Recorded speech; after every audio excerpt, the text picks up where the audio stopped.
Siamo nella zona delle Basse del Brenta, a sud di Bassano del Grappa, tra Cartigliano e Tezze sul Brenta.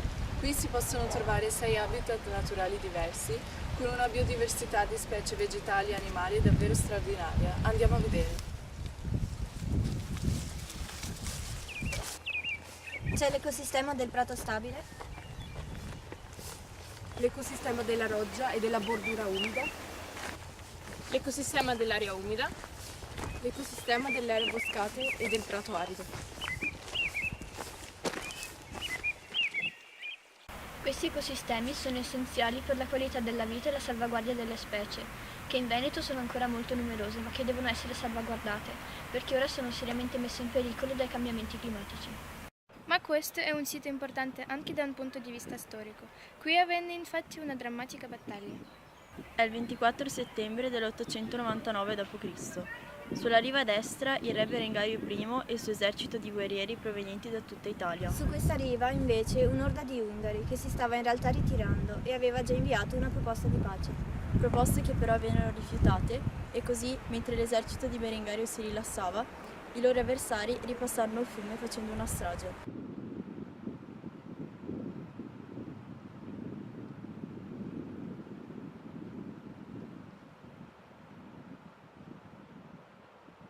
A ricordo di quella battaglia rimane ora questo manufatto che viene chiamato il tumulo degli Ungari, che si trova appena fuori il centro di Cartigliano, una semplice croce sostenuta da una colonna di pietra rossastra. Risalendo al fiume andiamo ora a Valstagna, nella valle del canale del Brenta, per scoprire un'altra storia particolare, quella dei terrazzamenti. È la storia di una trasformazione che ha saputo integrarsi con le caratteristiche fisiche e culturali di quella zona montana. La costruzione dei terrazzamenti di Valstagna, che risalgono per la maggior parte all'ultimo trentennio del 1800, ha richiesto tanta fatica e tenacia che non è difficile immaginare. Ma anche tanta perizia tecnica. Questi muri a secco, chiamati masiere, sono dei microsistemi ecologici. L'acqua meteorica infatti filtra tra sasso e sasso, evitando così possibili ristagni. Ma rimane comunque un terreno ben umidificato perché il calore solare viene immagazzinato dalle pietre del muro a secco, che durante la notte si raffredda favorendo in questo modo il fenomeno della condensa, cioè umidità donata al terreno. Per questo si seminava la fila di fagioli o si piantava la vite al piede delle masiere. Oltre a questo sistema di idrogenesi esisteva anche una sofisticata raccolta delle acque meteoriche che con canalette di pietra venivano convogliate in vasche a falsa volta. Un elemento importante di questo paesaggio è anche il percorso tra i vari insediamenti articolati in vere e proprie vie selciate come questa. Il passaggio tra un podere e l'altro invece è favorito da scalette costruite con pietre aggettanti dalle masiere.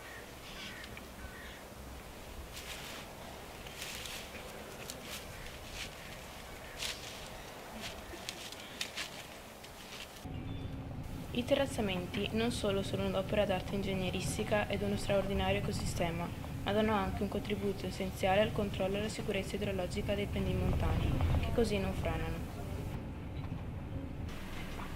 Guardate fuori del finestrino. Siamo ora tra i terrazzamenti delle colline di Marostica, dove veniva coltivato un particolare tipo di frumento, il vernisso, che offriva pochi chicchi di grano, ma uno stelo lungo, flessibile e sottile. Per questo motivo qui è sorto un museo, quello che andremo ora a vedere. Siamo di fronte al Museo della Paglia di Closara di Marostica, un museo davvero particolare. Entriamo! In questa stanza si possono trovare gli attrezzi usati per le varie fasi della lavorazione della paglia, a cominciare dalla sesola, là in alto, con la quale si faceva la mietitura del grano maturo, che veniva così raccolto in faie, come queste, e che venivano poi gettate sui denti della chiglia per essere pulite le foglie e per separare facilmente le spighe dai gambi.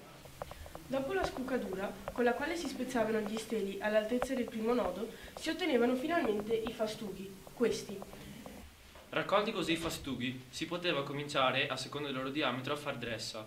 La treccia più comune era quella che si otteneva intrecciando fra loro 7 fastughi, così.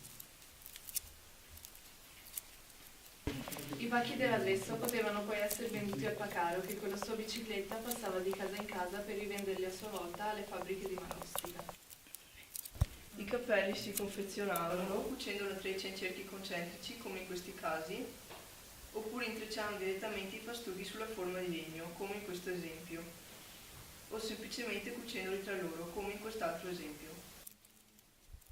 Anche le sporte, cioè le borse, potevano essere prodotte con la treccia intessuta su una forma di legno, come in questo caso. Oppure, dopo aver creato delle stuoie con trecce sottili, i modelli delle borse venivano ritagliati e cuciti a macchina, come in quest'altro caso.